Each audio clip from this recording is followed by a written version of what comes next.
तीनों लोक में और तीनों कालों में सम्यक दर्शन के समान इस जीव का कोई हितकारी नहीं है। सम्यक दर्शन से जो हमारे लिए तत्काल लाभ होता है वह यह है कि हम प्रसन्नता को प्राप्त कर लेते हैं। सम्यक दृष्टि जीव प्रसन्न रहना सीख जाता है।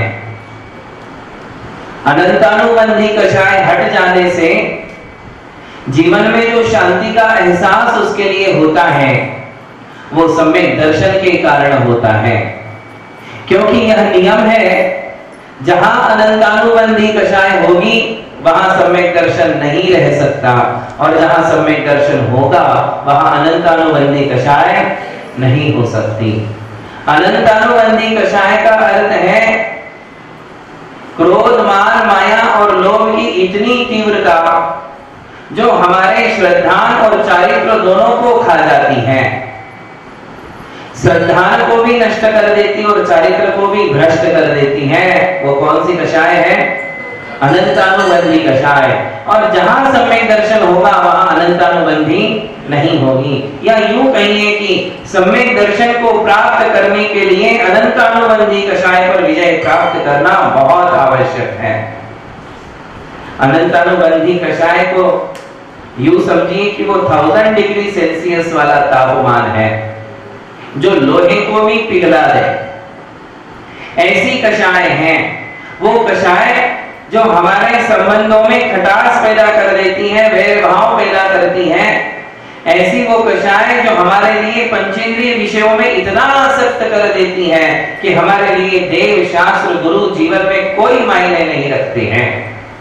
ऐसी लालसा, ऐसी वासना, ऐसा भोग, ऐसा क्रोध, ऐसा अहंकार जिसमें हमारा धर्म भी नष्ट हो जाता है, उसे अनंतानुबंधी कषाय कहते हैं। ये कषाय जब हट जाती है तो सम्यक दर्शन प्रकट होता है, और जब सम्यक दर्शन आ जाता है तो मनुष्य प्रसन्नता का अनुभव करता है, शांति का अनुभव करता है। सिचुएशन वही है, अवस्थाएं वही है। सम्यक दर्शन के होने के पहले भी जितनी जायदाद प्रॉपर्टी मेरे पास थी उतनी ही आज है। सम्यक दर्शन होने के पहले जो परिवार था, जैसे लोग थे वैसे ही लोग आज भी हैं।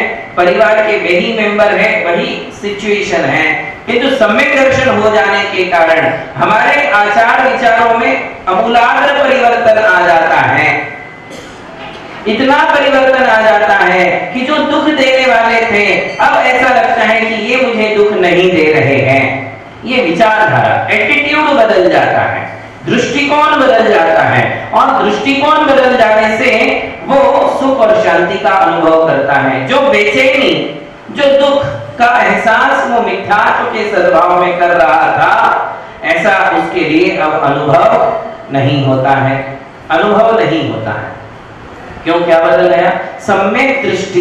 कौन सी दृष्टि मिल गई? सम्यक दृष्टि। और आपको पता है कि जब आंखों में कचरा होता है तो दृष्टि साफ नहीं होती है। सुबह सुबह जब आप उठते हो तो आपका विजन क्लियर नहीं होता है। क्यों नहीं होता है? क्योंकि आंखों में कचरा है, और आंखों में कचरा है तो सामने वाली वस्तु स्पष्ट दिखाई नहीं देती है।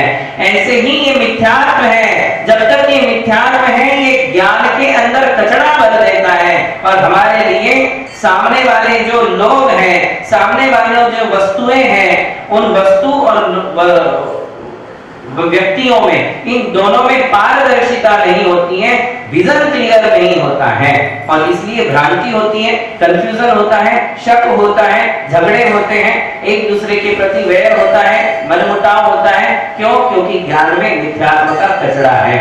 ये ज्ञान आंखें हैं और मिथ्यात्व कचरा है। अब इस ज्ञान रूपी आंखों को यदि साफ सुथरा करना है तो सम्यक दृष्टि चाहिए। कौन सी दृष्टि? धूल नहीं चलेगी आंखों में, कचरा नहीं चलेगा, वो निकल गया तो सम्यक दृष्टि मिल गई। जैसे हम अभी आंखों से क्लियर देख रहे हैं, ऐसे ही अंदर की आंखें खुल जाती हैं।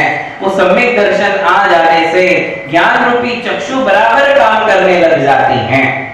सही काम करने लग जाते हैं, और जो व्यक्ति मुझे बुरा लगता था अब वो मुझे बुरा नहीं लगता है, क्योंकि सम्यक दृष्टि जीव का कर्म सिद्धांत के ऊपर पूरा विश्वास होता है। उसकी ये धारणा बन जाती है कि इस संसार में मुझे कोई दुख नहीं दे सकता, जब तक मेरे कर्म अनुकूल है कोई मुझे दुख देने वाला नहीं है। यदि कोई मुझे दुख दे रहा है, परेशान कर रहा है, इरिटेट कर रहा है, गाली दे रहा है, मारपीट करता है, मेरी बदनामी करता है, मुझे खूब परेशान करता है, तो इसका अर्थ है कि वो नहीं, मेरा कर्म प्रतिकूल चल रहा है। कौन प्रतिकूल चल रहा? क्योंकि ये नियम है, जब कर्म प्रतिकूल होंगे तो ही बाहरी वातावरण तुम्हारे प्रतिकूल हो जाएगा। जो लोग तुम्हारे इर्द गिर्द हैं वो कल तक अच्छे थे और आज बुरे बन गए। क्यों ऐसा हुआ? क्योंकि अंदर का असाता उदय में आया है। असाता कर्म उदय में आता है। हो सकता है उसमें तुम्हारी भी गलतियां हो, वो गलतियों के कारण असाता उदय में आया, ऐसा भी हो सकता है। किंतु मिथ्या दृष्टि जीव दूसरों को दोष देता है, इसके कारण मैं परेशान हूं। देखिए, सम्यक दर्शन होने के बाद भी उसको जीना तो है, गृहस्थ जीवन जिएगा, पुरुषार्थ करेगा, घर में आने वाली आपत्तियों से अपने आप की रक्षा करेगा, बच्चों को समझाने की पूर्ण कोशिश करेगा, जो झगड़ा करता है उसको भी समझाएगा, ये सारे प्रयास करेगा। किंतु सारे प्रयास करने के बाद भी यदि वातावरण मेरे अनुकूल नहीं हो रहा है तो वो आखिरी में वही सोचेगा जो उसने पहले सोचा था कि मेरा कर्म ही प्रतिकूल है। कौन प्रतिकूल है? ये वो लास्ट में नहीं सोचता, पहले ही सोच लेता है कर्म प्रतिकूल चल रहा है, फिर भी वो समझाने का पूरा प्रयास करता है। बात समझ में आ रही है? क्या बात है कि जब हमारे खिलाफ वातावरण बनता है, घर का माहौल, व्यापार का माहौल, ऑफिस का माहौल, मंदिर का माहौल, समाज का माहौल, लोग हमारे खिलाफ हो रहे हैं, मेरी बदनामी कर रहे हैं, मेरे बारे में गलत सोच रहे हैं, ऐसा जब भी होगा, कब होगा? कब होगा? एक तो अंदर का असाता उदय में आएगा, अंदर के कर्म उदय में आएंगे, और उस समय तुम कुछ ना कुछ गलती करोगे, गलती होगी, इसलिए ऐसा वातावरण बनेगा। और हो सकता है कि तुम्हारी गलती नहीं भी है, फिर भी ऐसा वातावरण बनेगा क्योंकि तुम्हारा कर्म अभी उदय में है। तो किसने तुम्हें परेशान किया? तुम्हारे कर्म तुम्हें परेशान कर रहे हैं या बाहरी लोग तुम्हें परेशान कर रहे हैं? कौन कर रहे हैं? कर्म परेशान कर रहे हैं। बात समझ में आ रही? बात समझ में? यदि हमारे घर का कोई मेंबर पुलिस थाने में चला गया, उसको पुलिस पकड़ के ले गई, तो ये हमारे परिवार का सामूहिक कर्म का उदय है कि हमारे घर का एक मेंबर पकड़ा गया। बात समझ में? उसकी गलती हो या ना हो, पकड़ा गया है, यानी हमारे परिवार का वो सामूहिक कर्म का उदय है। ठीक है ना? अब कर्म का उदय है, ये तो हमारी निश्चित धारणा है, किंतु फिर भी हम उसको छुड़ाने का पूरा प्रयास करेंगे। प्रयास तो हम करेंगे। यदि कोई व्यक्ति बीमार है, हम पूरा प्रयास करेंगे कि इसका इलाज हो जाए। हम बंबई में दिखाएंगे, अच्छे से अच्छे अस्पताल में भर्ती कराएंगे, वहां नहीं होता है तो विदेश ले जाएंगे, उसका इलाज जरूर कराएंगे। किंतु ये धारणा मन में है कि हमारे कर्म का उदय है, असाता का उदय है, इसलिए ये बीमार है और उसके कारण सभी लोग दुखी हैं। ये किसकी धारणा है? सम्यक दृष्टि जीव की। उसको दुख होता है, दुख होने के बाद भी वो अपने दुख को संभाल लेता है, अपने मन को संभाल लेता है। किस कारण से संभालता है? इस कर्म सिद्धांत पर उसका पूरा विश्वास है, और विश्वास होने के कारण ही वो देव शास्त्र गुरु का भक्त है, क्योंकि उसे पता है कर्मों की बिगड़ी भगवान के दरबार में ही सुधरने वाली है, बनने वाली है। जो मेरे कर्म मेरे खिलाफ चलने वाले हैं, मेरे विरुद्ध चलते हैं, उन कर्मों को यदि कहीं काटा जा सकता है, सुधारा जा सकता है, तो कहां सुधारा जा सकता है? देव शास्त्र गुरु के चरणों में ही वो काम हो सकता है। बाकी तुम कितने भी एड़ी से चोटी तक के प्रयास कर लो, कर्मों को तुम अपने घर में बैठे बैठे नहीं सुधार सकते। एड़ी से चोटी तक के प्रयास कर लो, तुम अपने कर्मों को अपने परिवार के लोगों का साथ लेकर नहीं सुधार सकते। तुम्हारे मित्र, तुम्हारे परिवार, तुम्हारे परिजन मिलकर के भी तुम्हारे कर्म सुधार नहीं सकते। कर्म यदि सुधरेंगे तो कहां सुधरेंगे? देव शास्त्र गुरु की शरण में ही सुधरेंगे।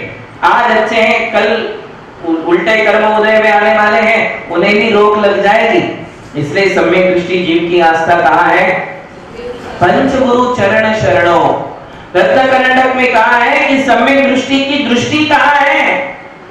सम्यक दृष्टि की आंखें कहाँ टिकी है? पंच गुरु चरण शरणों, पांचों गुरुओं के चरणों में उसकी दृष्टि टिकी हुई है। अरिहंत, सिद्ध, आचार्य, उपाध्याय और साधु, इन पांचों के चरणों में उसकी दृष्टि टिकी हुई है।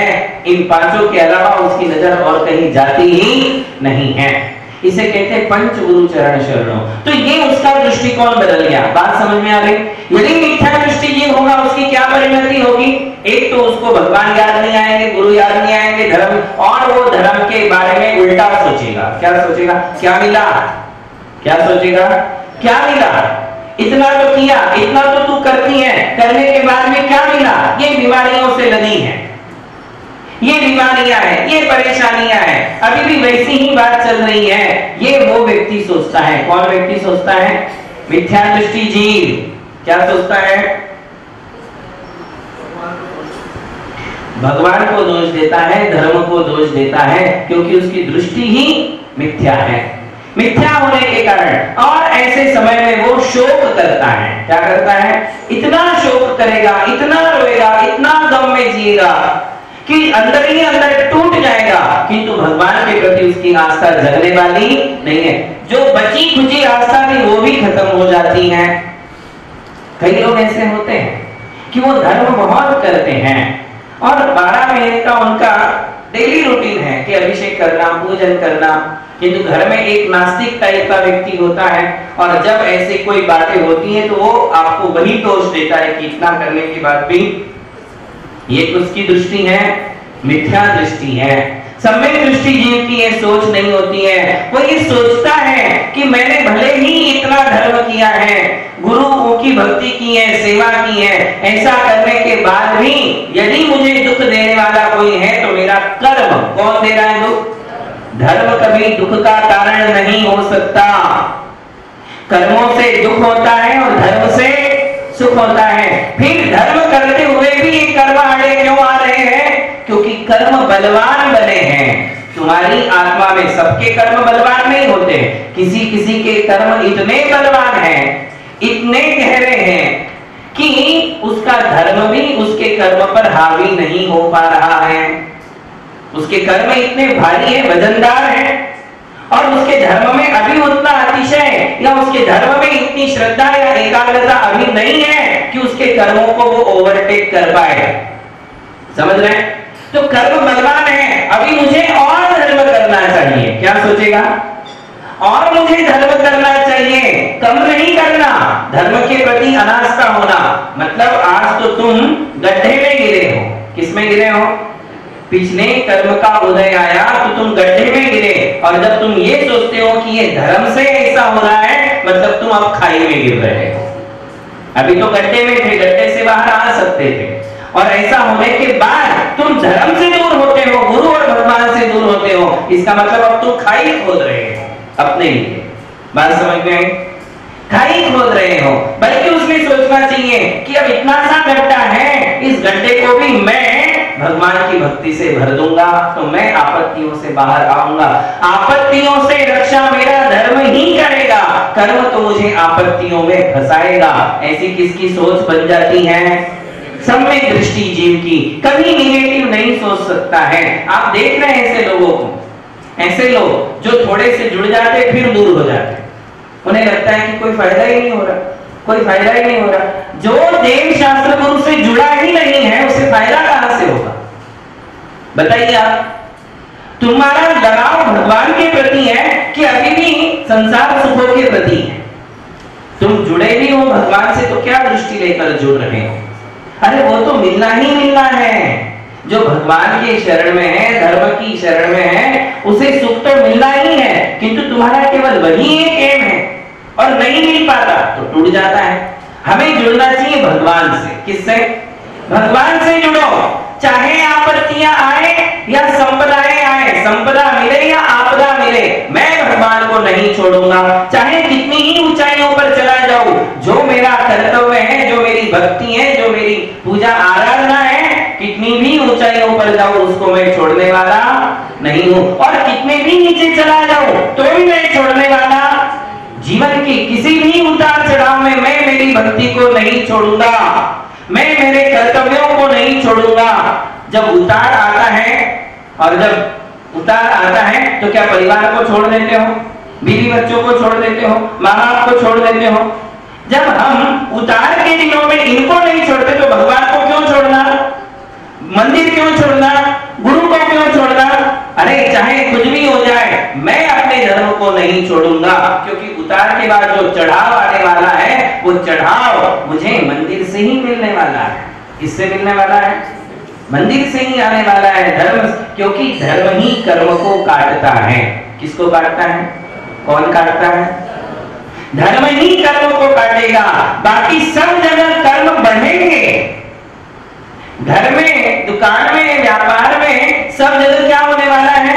कर्म बढ़ने वाले हैं, कटने वाले कहाँ हैं? देव शास्त्र गुरु की शरण में आने से ही कर्म कटेंगे। थोड़ा पेशेंस रखो, थोड़ा धैर्य रखो, कट रहे हैं, पूरे कटेंगे तो तुम्हें अच्छे दिन भी देखने को मिलेंगे। ये सोच होती है एक सम्यक दृष्टि जीव की, इसलिए वो कभी दुखी नहीं रहता है। तत्काल लाभ क्या होगा पूछ रहे थे, तो उसका लाभ है प्रसन्नता। कौन सा लाभ है? आप धर्म कर रहे हो या आपको सम्यक दर्शन की प्राप्ति हुई है, इसका चिन्ह क्या है? उसका चिन्ह है प्रसन्नता, उसका चिन्ह है देव शास्त्र गुरु की भक्ति। भक्ति घट नहीं रही है, भक्ति दिनों दिन बढ़ ही रही है। ये उसका चिन्ह है कि आपके अंतरंग में सम्यक दर्शन लहरा रहा है। जैसे कि हरा भरा पेड़ होता है, वैसा एक सम्यक दर्शन का पेड़ तुम्हारे अंदर है, और उसके कारण तुम कभी नाराज नहीं, दुखी नहीं, गम में नहीं, सुखी हो, प्रसन्न हो। जिस स्थिति में हो उसी स्थिति में तुम अच्छे हो। तुम्हारा दृष्टिकोण साफ हो चुका है, एटीट्यूड बदल चुका है, आपका व्यवहार बिल्कुल साफ हो गया है। अब आपको किसी से कोई परेशानी नहीं है, किसी से कोई शिकायत नहीं है। किंतु यदि हम अपना दृष्टिकोण ना बदले और जहां के तहां रहे, एक भिखारी को लॉटरी लगी, भिखारी के लिए लॉटरी लग गई, उसने लॉटरी के टिकट खरीदे होंगे और खुदा ना खास्ता लग गई लॉटरी लग गई, तो उसने सोचा पहली बार जीवन में पैसा नहीं, 1 लाख रुपए की लॉटरी लग गई, 1 लाख रुपया मिल गया। उसने सोचा क्या करे, पहली बार तो पैसा नहीं था। उसने सोचा आज तक तो एल्यूमिनियम के कटोरे मांग रहे थे, सोने का कटोरा बनाऊंगा। क्या सोचा? करूंगा वही, क्या करूंगा? मांगना भीख मांगना नहीं छोड़ूंगा, केवल कटोरा बदलूंगा, और वो कटोरा स्टील का होगा तो अभी क्या बनाऊंगा? लोहे। मतलब जैन धर्म मिलने के बाद हंसी आती है, हमारे यही हाल है। क्या हाल है? हमारे नहीं, तुम्हारे। आप क्या हाल है? जैन धर्म मिला, वीतराग भगवान मिले, जिनेंद्र भगवान का शासन मिला, गुरु ऐसे मिले हैं, इतना पावन पवित्र धर्म मिलने के बाद भी दृष्टिकोण में कोई अंतर नहीं है। जीवन उसी ढंग से जीना है, रो कर के ही जीना है, झगड़ के ही जीना है, और हमारे लिए दुखों में ही जिंदगी निकालनी है। आप गए मुझे मार। कई लोगों को कोई दुख नहीं है, कई लोग ऐसे हैं, तन से सुखी हैं, परिवार से सुखी हैं, और अपने पैसे से सुखी हैं, सब कुछ अच्छा है, फिर भी उन्हें दुखी रहने की आदत, इसलिए वो मन से दुखी है। किससे दुखी है? शरीर अच्छा है, परिवार अच्छा है, बीवी बच्चे अच्छे हैं, घर है, गाड़ी है, सब कुछ अच्छा होने के बाद भी उसे सुखी रहना ही नहीं है, तो वो कोई ना कोई बहाना ढूंढता है, उसका मन उसे दुखों की तरफ ले जाता है, कोई ना कोई एक निमित्त बनाता है, उस निमित्त से वो दुखी रहता है। किसी एक को निमित्त बना लेगा, किसी एक परिस्थिति को निमित्त बनाएगा, किसी एक घर के व्यक्ति को निमित्त बना लेगा, और उसको लेकर के वो दुखी रहेगा। जबकि सब कुछ अच्छा है, दुनिया में दुखों की क्या कमी है? तुम्हें क्या दुख है? फिर भी तुम्हें दुखी रहने की आदत है। ये मिथ्या दृष्टि जीव की सोच है। सम्यक तो महल और झोपड़ी मायने ही नहीं रखती। झोपड़ी में भी सुखी है, महल में भी सुखी है, क्योंकि महल और झोपड़ी उसके सुख और दुख के कारण नहीं है, क्योंकि उसकी सोच ही बदल गई। संतोष और समाधान की वृत्ति जाग जाती है, प्रसन्नता आ जाती है, उसे देव शास्त्र गुरु में इतना आनंद आता है, इतना आनंद आता है कि उसके लिए सूखी रोटी से कोई दिक्कत नहीं है। जिन धर्म विनिर्मुक्तो मां भवेत् चक्रवर्ती स्याच्चेतोऽपि दरिद्रोऽपि जिन धर्मानुवासिता। कितनी बढ़िया बात है, आप पढ़ते हो, अरे दर्शन स्तोत्र याद करो, इतनी अच्छी अच्छी बातें हैं। बचपन में याद करवाते थे पहले, ये सब बंबई में आके बिगड़ गए। गांव खेड़ों में बचपन में ये सब याद करवाते थे, बचपन से सब रट जाता था। क्या कहा उसमें, जिन धर्म विनिर्मुक्तो मां भवेत् चक्रवर्ती भी। हे भगवान, मैं आपकी भक्ति करता हूं, मैं आपके चरणों को स्पर्श करता हूं और आपसे निवेदन करता हूं कि धर्म को छोड़कर चक्रवर्ती की संपदा भी मिलती है तो मुझे नहीं चाहिए। कोई कहे कि तू जैन धर्म छोड़ दे, चक्रवर्ती की संपदा तुझे मिलेगी, बोलेगा नहीं चाहिए भैया, स्याच्चेतोऽपि दरिद्रोऽपि, झुणका भाकर खा लूंगा, झुणका भाकर चक्कर तुम्हारे है नहीं, मैं चटनी रोटी से सुखी हूं, स्याच्चेतोऽपि दरिद्रोऽपि, मैं दरिद्र हूं तो कोई दिक्कत नहीं है। जिन धर्मानुवासिता, किंतु मुझे धर्म चाहिए, गरीबी के साथ धर्म चलेगा, किंतु अमीरी के साथ बिना धर्म के मुझे अमीरी नहीं चाहिए। ये किसकी सोच होती है, क्योंकि सम्यक दृष्टि जीव आज तो जैसा चाहे जी लेगा, उसका भविष्य सुरक्षित है। क्या है, उसका भविष्य सुरक्षित है। भविष्य में उसके लिए क्या क्या लाभ लेते हैं, ध्यान है ना, क्या क्या बताया था, नरक नहीं जाता, निरोध नहीं जाता, तिर्यंच नहीं जाता, नपुंसक नहीं बनता, स्त्री नहीं बनता, दरिद्र नहीं बनता, विकलांग नहीं बनता, अल्पायु नहीं बनता, कितनी सारी बातें, कितने सारे लाभ हैं। वो लाभ को लेकर क्यों भगवान के पास जा रहा है, ये भी मत सोचो, उसका परमानेंट भगवान के साथ नाता जुड़ गया है। समझ रहे, किसी लाभ या हानि को देख करके वो मंदिर जाता या मंदिर छोड़ता नहीं है। इस बात को हमारे लिए नजर रखना चाहिए, तो उसका दृष्टिकोण बदल गया। तो तत्काल लाभ क्या हुआ इस जीवन में, कौन सा लाभ हुआ इस जीवन में, उसके लिए प्रसन्नता मिली, शांति मिली, भक्ति मिली, तीन चीजें।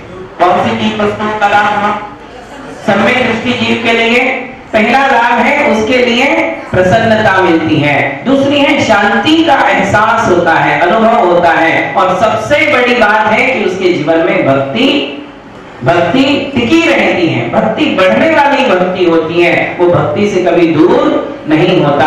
और जिसके पास भक्ति है, जिसके पास शांति है, जिसके पास प्रसन्नता है, उससे बढ़कर सुखी इस संसार में कौन है, बताओ तो जरा, कौन सुखी है।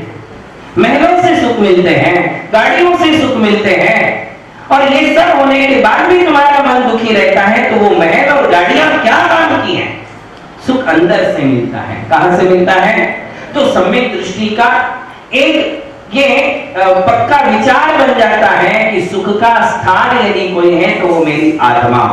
सुख कहाँ है, सुख मेरी आत्मा में है, बाहर से मुझे सुख नहीं मिल सकता है, ये तो मेरी गृहस्थी है जो मुझे चलानी है। तो ये एक बात उसके मन में घर कर जाती है, ये उसका वर्तमान का लाभ है। बात समझ में आ गई, क्या समझ में आया, क्या आया, कि सम्यक दृष्टि जीव कभी दुखी नहीं होता, और जो दुखी नहीं है उसे पैसे की क्या जरूरत है, जरूरत है क्या, है, इसलिए वो व्यापार करता है। देखो सम्यक दृष्टि होने का अर्थ है नहीं कि व्यापार छोड़ देगा, जॉब छोड़ देगा, अपना प्रोफेशन छोड़ देगा, ये सब करेगा, परिवार चलाएगा, व्यापार में बहुत उन्नति करेगा, व्यापार के लिए वो 10 प्रकार से दिमाग चलाएगा। सम्यक दर्शन है, इसका मतलब वो व्यापार में कमी नहीं करेगा, वो व्यापार जितना उसका मन है उतना करेगा, जितना कमाना है उतना कमाएगा, जितनी अच्छी सुख सुविधाएं उसको परिवार को देनी है वो देगा। इससे सम्यक दर्शन में कोई हानि नहीं होती। किंतु सब कुछ करते हुए मंदिर कभी नहीं छोड़ेगा, सब कुछ करते हुए नमोकार के प्रति उसका समर्पण बना रहेगा, सब कुछ करते हुए भगवान क्या होगी? अटूट आस्था होगी। बाकी सारे उसके सुख भोग चल रहे हैं, घूम रहा है, फिर रहा है, देख रहा है, खा रहा है, पी रहा है, सारी मस्ती कर रहा है, वो बात अलग है। वो सब उसके परिवार का पार्ट है, वो उसका दूसरा पार्ट है, किंतु उसके मन में भगवान के प्रति अटूट आस्था है। ये बात समझ के लेना। ऐसा कभी मत सोचना कि सम्यक दर्शन के लिए मुझे ये सब छोड़ना पड़ेगा। क्या छोड़ो तो बहुत अच्छी बात है, किंतु सम्यक दर्शन के लिए अनिवार्य नहीं है कि घर त्यागना पड़े, अनिवार्य नहीं कि तुम्हें पंचेंद्रिय विषयों के सुख छोड़ना पड़े।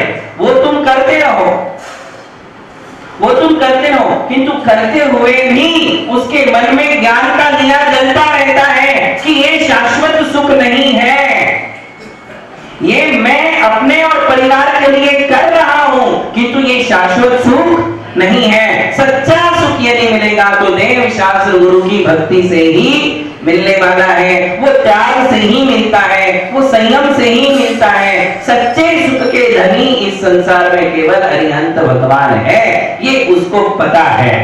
समझ में आई बात? ये उसको पता है कि सच्चा सुख अरिहंत भगवान को है और वो सुख मुझे भी चाहिए और मैं उसके लिए कभी ना कभी प्रयास अवश्य करूंगा। ये एक बात उसके मन में आ जाती है। तो ये बात हमने आपके लिए बताई कि एक लाभ हुआ था, कौन सा? अनंत जन्म मरण की श्रृंखला टूट करके वो चुल्लू भर पानी जितना संसार उसका रह गया। दूसरे लाभ में अगले जन्मों में वो किसी भी दुर्गति को प्राप्त नहीं होता और इस जन्म में उसके लिए शांति, प्रसन्नता और भक्ति का एक जो है उसे लिए गिफ्ट मिल जाती है। ये तीनों चीज वरदान के रूप में उसके लिए मिल जाती हैं। ये लाभ उसके लिए हुआ। समझ में आई? तो हमने लाभ की चर्चा की। देखिए हमने क्या क्या चर्चा कर चुके हैं सम्यक दर्शन के विषय में। सबसे पहले बताया था सम्यक दर्शन का महत्व क्या है, सम्यक दर्शन के बिना धर्म कैसा विफल है, धर्म व्यर्थ है, ये आपके लिए बताया था। और दूसरी बात ये बताई थी कि उसका लाभ क्या है, उसका महत्व क्या है। और फिर बताया था कि सम्यक दर्शन के लिए कौन कौन आवश्यक है, श्रद्धा और श्रद्धास्थान। अब हम सम्यक दर्शन की परिभाषा क्या है ये समझेंगे।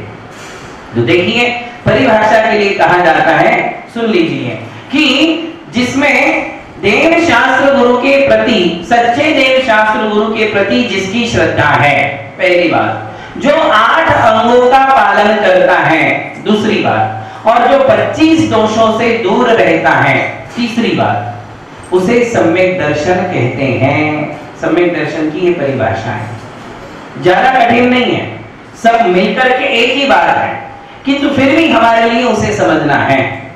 तो क्या परिभाषा बनी? जिसमें सबसे पहली कंडीशन क्या है?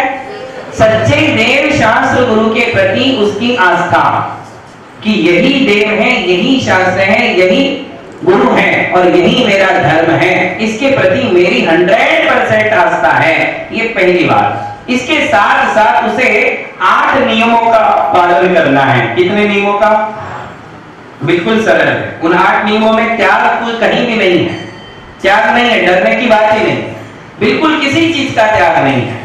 8 नियमों का केवल पालन करना है, वो आप करते भी हो। जब हम आपके लिए समझाएंगे तो आपको वो समझ में आ जाएगा। वो 8 नियम कौन से हैं? तो कहते हैं निशंकित अंग, निकांक्षित अंग, निर्विचिकित्सा अंग, अमूढ़ दृष्टि अंग, उपमोहन अंग, स्थितिकरण अंग, वात्सल्य अंग और प्रभावना अंग। इन 8 अंगों का पालन करना ये बिल्कुल सरल है। अभी शब्द आपके लिए नए नए होंगे, जब हम उनका अर्थ बताएंगे तो आप सोचोगे अरे ये तो मेरे जीवन में है ही, ये तो ऑलरेडी मैं इसका पालन करता हूं, ऐसा आपको महसूस होगा। फिर भी उन 8 नियमों में कहीं भी त्रुटि नहीं होनी चाहिए। ये 8 अंगों का पालन करना है सम्यक दर्शन के लिए। और कहते हैं कि 25 दोषों से दूर रहना चाहिए।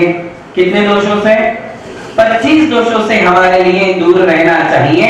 जब इतना पालन करेंगे तो हमारे लिए सम्यक दर्शन हो गया, बाकी कुछ नहीं चाहिए। फिर एक बार बता देते हैं कि सम्यक दर्शन में रात्रि भोजन, आलू प्याज, 8 कंदमूलों का त्याग नहीं है, इनके त्याग होने का नियम नहीं है, कंपलसरी नहीं है। किंतु अभी जो बात बताई वो कंपलसरी है कि तुम्हें मिथ्या धर्म छोड़ना पड़ेगा, मिथ्या देव, मिथ्या शास्त्र, मिथ्या गुरुओं को छोड़ना पड़ेगा। कुगुरु, कुदेव और कुधर्म से बिल्कुल दूर होना पड़ेगा नियम से कि मैं इसी आमनाय में रहूंगा। इसे क्या कहते हैं? सम्यक दर्शन। ऐसे सम्यक दर्शन की शास्त्रों में बहुत परिभाषाएं हैं, किंतु अब आपके लिए वो आवश्यक नहीं है। उसमें कहते हैं कि 7 तत्वों का यथार्थ श्रद्धा होना सम्यक दर्शन है, ऐसा भी कहते हैं, है कि नहीं?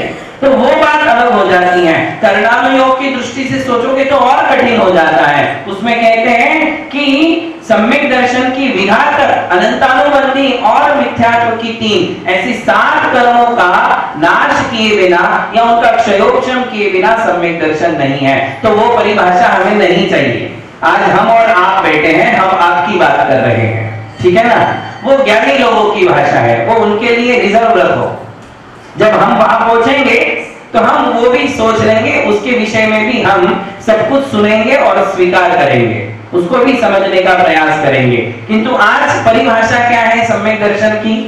सच्चे देव शास्त्र गुरु के प्रति भक्ति। और इससे भी और एक सिंपल सी परिभाषा है वर्तमान में सम्यक दर्शन की क्या परिभाषा है? तो कहते हैं कि भगवान महावीर ने जो कुछ भी कहा, गौतम गणधर ने जो कुछ भी रचा और पूर्वाचार्यों ने जो कुछ भी लिखा, उन पर मेरा 100% विश्वास है। बस इतनी मान्यता ही सम्यक दर्शन है। समझ में आई? सम्यक दर्शन के लिए इतनी सी बात आवश्यक है। कौन सी बात? क्या कहेंगे? भगवान महावीर ने जो कुछ भी कहा हमने सुना नहीं है, गौतम गणधर ने उसको झेला और उसको डिवाइड करके रचा, उसकी रचना की, उसको द्वादशांग कहा, 12 अंग है ना, वो गौतम गणधर ने किया। और उसके बाद धीरे धीरे शास्त्र खत्म होते गए तो पूर्वाचार्यों ने लिखे। पहले स्मृति रूप से थे। महावीर भगवान ने गौतम गणधर को कहा, उन्होंने लिखा नहीं क्योंकि उनकी मेमोरी तगड़ी थी। उनके बाद उनके शिष्यों ने भी नहीं लिखा क्योंकि उनकी मेमोरी तगड़ी थी। जब मेमोरी वीक होने लग गई तब शास्त्र लिखना प्रारंभ हो गया। और जो शास्त्र लिखे गए वो पूर्वाचार्यों ने लिखे। तो 16वीं सदी तक शास्त्र लिखे गए। कि कौन सी सेंचुरी? 16th सेंचुरी तक शास्त्र लिखे गए। वो किसने लिखे? पूर्वाचार्यों ने। हमारे जितने भी शास्त्र देखो, आज ये मंदिर बनाते हैं, आज मुनिचर्या का पालन करते, आप लोग अभिषेक पूजन करते, ये सब कहां से सीखा? ये सब उन्हीं शास्त्रों से सीखा। पूर्वाचार्यों के उपकार है, उसके कारण धर्म जीवंत है, ठीक है ना? तो महावीर भगवान, गौतम गणधर और पूर्वाचार्य, इनकी परंपरा से जो आया है वो सब कुछ मेरे लिए मान्य है, स्वीकार है। इतना सा यदि सोच लो तो तुम्हें सम्यक दर्शन हो जाएगा। पूर्वाचार्यों ने जो लिखा वो सत्य है, उसमें मेरी कोई शंका नहीं है। ऐसा यदि सोच लोगे तो सम्यक दर्शन हो गया। बात समझ में आ गई सबके लिए? इतनी सी बात हमारे लिए सीखनी है। यही सम्यक दर्शन की परिभाषा है। अब उसमें सबसे पहले क्या कहा? सच्चे देव शास्त्र गुरु को समझ लो। तो हमने आपके लिए हमारे भगवान, हमारे मुनिराज, ये जो प्रकरण सिखाए थे वो याद करना और उन प्रकरणों से समझ लेना कि हमारे भगवान ऐसे होते हैं, यही हमारे भगवान हैं। कैसे होते हैं? 4 धातियां कर्मों का जिन्होंने नाश किया है, 18 दोषों से रहित हैं, जिनके तन पर कपड़े नहीं, ऑर्नामेंट्स नहीं, वेपन्स नहीं, जिनके साथ लेडीज नहीं, वो हमारे भगवान हैं। ठीक है ना?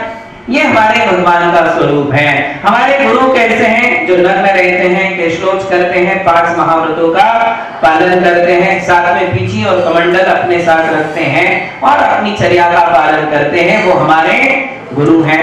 और शास्त्र कौन से हैं? तो जो पूर्वाचार्यों ने लिखे हैं वे ही शास्त्र हैं। ऐसे ही भगवान है, ऐसी ही जिनवाणी है और ऐसे ही गुरु है। इन तीनों के ऊपर मेरी श्रद्धा है। मैं इन तीनों को प्रणाम करता हूं और इनसे मैं शिक्षा प्राप्त करता हूं और अपने जीवन में मैं सदाचारों का पालन या धर्म पालन करने की शिक्षा इन तीनों से लेता हूं। ठीक है ना? इसे क्या कहते हैं? सम्यक दर्शन। बस इतनी सी बात है। तो ये बातों पर हमारे लिए ध्यान रखना है। अब इसके आगे उसके लिए क्या क्या करना पड़ता है? सम्यक दृष्टि जीव के लिए क्या करना पड़ता है? तो कहा 8 अंगों का पालन करना पड़ता है। ये 8 अंग क्या है? देखिए इतने बढ़िया अंग है, ये हमारे व्यावहारिक जीवन में भी काम आने वाले हैं। 8 के 8 अंग। तुम परिवार में रहते हो, समाज में रहते हो, यदि तुम्हें परिवार में बुद्धियों को सुलझाना है और शांति और सुख का आनंद लेना है तो इन 8 अंगों का पालन करो। धर्म भी मिल जाएगा और परिवार भी मिल जाएगा। किससे मिलेगा? इन 8 अंगों से। इतने बढ़िया अंग हैं। इन 8 अंगों के पालन करने से धर्म भी मेरा हो जाता है और परिवार भी, मित्र भी मेरे हो जाते हैं, शत्रु भी दुश्मनी छोड़ देते हैं। ऐसे ये 8 अंग हैं जिनसे मैं सदैव प्रसन्न रह सकता हूं। इन 8 अंगों का पालन हमें करना है। उसमें सबसे पहला अंग कौन सा है? निशंकित अंग। बोलिए, निशंकित अंग, यानी कि शंका नहीं करना। क्या नहीं करना? किसमें शंका नहीं करना? किसमें शंका नहीं करना? देव, शास्त्र, गुरु में और धर्म में शंका नहीं करना। कब नहीं करना? जब मुझे सच्चे देव, शास्त्र, गुरु मिल चुके हैं, अब उनमें मुझे कोई शंका नहीं करना। जिज्ञासा थी, विवेक का था, वो कब था? जब तक मुझे समझ में नहीं आ रहा था, तब तक तो मैंने ढूंढने का प्रयास किया कि सच्चे कौन है, झूठे कौन है। अब समझ में आ गया कि मुझे जैन धर्म मिल गया, वितराग भगवान मिल गए, निर्गंत गुरु मिल गए, जिनवाड़ी मिल गई। अब शंका के लिए कोई स्थान नहीं है। यदि फिर भी शंका करोगे तो सम्यक दर्शन चला जाएगा। सच्ची आस्था, सम्यक दर्शन तभी बना रहता है जब हमारे मन में कोई शंका नहीं होती है। बिल्कुल ब्लाइंड फेथ जिसमें होता है वो कौन सा अंग है? निशंकित। किंतु इसमें और भी कई सारी बातें हैं। महावीर भगवान की